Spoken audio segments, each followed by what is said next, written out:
ఏం సార్ ఇవన్నీ ఏం చేయమన్నారు రిపీటెడ్ని వండుకోమంటారా?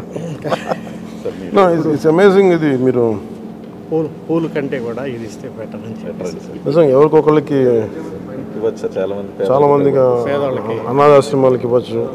చాలా నా రిక్వెస్ట్ కూడా అందరికీ, చాలామంది విగ్రహాలు, శాల్వాస్ ఇవన్నీ తీసుకొస్తూ ఉన్నారు.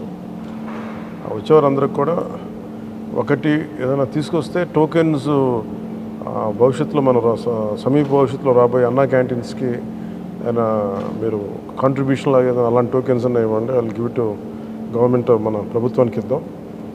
అలాగే మీకు ఏదైనా పర్సనల్గా ఇద్దాం అనుకుంటే ఇలాంటి ఏదైనా ఇవ్వగలిగితే అది నేను అనాథాశ్రమాలకు పంపిస్తాను. అలా కాకుండా ఈ విగ్రహాలు, శాల్వాలు ఇవన్నీ నిరుపయోగంగా అయిపోతున్నాయి. ఆ విగ్రహాలకు కూడా ఏం చేయాలో తెలియట్లేదు. అందుకని దయచేసి నా విన్నపం, మా ఎంపీస్ ఇది స్టార్ట్ చేశారు, ఇనిషియేట్ చేశారు. ఇట్లా మనస్ఫూర్తిగా వారి స్ఫూర్తిని తీసుకొని అందరిని దయచేసి కూరగాయలు ఇవ్వమని కాదు కానీ ఫ్లవర్ బుకేస్తో మనీ వేస్ట్ చేయొద్దు, విగ్రహాల కోసం ఇబ్బంది పడద్దు, షాల్స్ కూడా తేకండి. నా రిక్వెస్ట్ అదొకటి. ఏదైనా చేయగలిగితే, నాకు చేయకపోయినా పర్లేదు కానీ అట్లీస్ట్ అది ప్రజలకిను కష్టాలు ఉన్న వాళ్ళకి ఉపయోగపడేలా చేయండి. I'm more than happy for that.